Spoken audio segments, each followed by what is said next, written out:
very easy Aasa ki Vaar in female scale, part number 5.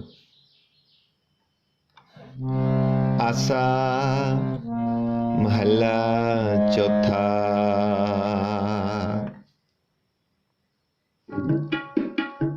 गुरमुख ढूंढ ढूंढेंदिया हर सज्जन लद्धा राम राजे कंचन काया कोटगढ़ विच हर हर सिद्धा विच हर हर सिद्धा हर हर हीरा रतन है मेरा मन तन विद्या मेरा मन तन विद्या तुर भाग वड्डे हर पाया नानक रस गुद्धा नानक रस गुद्धा।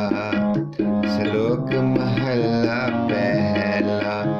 घड़ियां सभे गोपियां पहर कन गोपाल गहने पौन पानी बैसंतर चंद सूरज अवतार सगली धरती माल धन वर्तन सर्ब जंजाल। नानक मुझसे ज्ञान विहूणी खाए गया जमकाल। वाइन चेले नचन गुर पैर हलाइन फेरन सिर उड़ उड़ रावा झट पाए वेखे लोग हसें घर जाए रोटियां कारण पूरे ताल आप पछाड़े धरती नाल। गावन गोपियां गावन कान गावन सीता राजे राम निर्भौ निरंकार सच नाम जाका किया सगल जहान।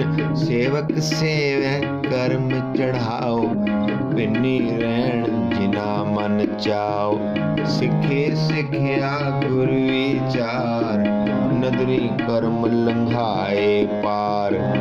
गोलू चरखा चक्की चक थालवा रोले बहुत अनंत लाटू माधानियां अनगाह पंखी पौंदियां लैन नसा सूए चाड़ पवाइए जंत नानक पौंदियां गणत न अंत। बंधन बंद पवाए सोए पै कीर्तन नचै सब कोय। नच नच हंसै चलै से रोए उड़ना जाही सिद्ध न होए। नचण कुदण मन का चाओ नानक जिन मन पाओ बिना मन पाओ पौड़ी। नाम तेरा निरंकार है न लय नरक न जाइए। जियो पिंड सब तिसदा देखा जाए आख गवाइए। जे लोड़े चंगा अपना कर पुन्नो नीच सदाइए। जे जरवाना पर हर जरवेश करेंदी आइए। को रहे न परिय पाइए को रहे न परिय पाइए। वाहिगुरु जी। पौड़ी नाव तेरा निरंकार है नाई लय नरक न जाइए। जियो पिंड साब तिसदा देखा जाए आख गवाई है। ये लोड़ है चंगा अपना कर पुन्नो नीच सदाई है।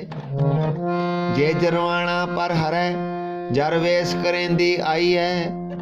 को रहे ना परिय पाइए को रहे ना परिय पाइए।